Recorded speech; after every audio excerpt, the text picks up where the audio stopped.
ஒரே simple advice என்னன்னா, expect பண்ணாதீங்க. லேர்னிங் ஸ்டேஜ்ல இருக்கீங்க, ஒரு 2 இயர்ஸ் கண்ணை மட்டும் நீங்க உங்க ஒர்க் மட்டும் பாருங்க.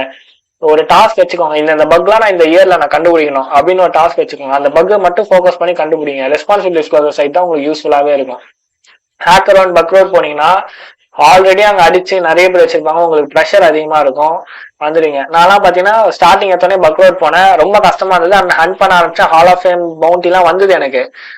அவனுங்க என்ன பண்ண ஆரம்பிச்சாங்கன்னா, கொஞ்சம் வயலன்ஸ் இந்த மாதிரி கிரிட்டிக்கான பக்லாம் வந்து எக்ஸ்ப்ளாய்ட் பண்ண போறப்போ அதெல்லாம் இந்த மாதிரிலாம் நீங்க பண்ணக்கூடாதுன்னு சொல்லிட்டு மைனஸ் பண்ண ஆரம்பிச்சாங்க. எனக்கு ஆல்ரெடி லைக் பேன்லாம் வர ஆரம்பிச்சு. ஸோ அதனால வந்து நான் ஸ்டாப் பண்ணிட்டேன். ஸோ நீங்க இந்த மாதிரி ரெஸ்பான்சிபிள் டிஸ்க்ளோசர் போறதே பெஸ்ட். என்ன கேட்டீங்கன்னா நீங்க இதே ட்ரை பண்ணலாம். ஓகே ப்ரோ, இப்போ வந்து புதுசா இப்போ வந்து டிஸ்க்ளோசர் ஸ்டார்ட் பண்ணுங்க, அதெல்லாம் எப்படி தெரிஞ்சுக்கிறது? ஃபைன்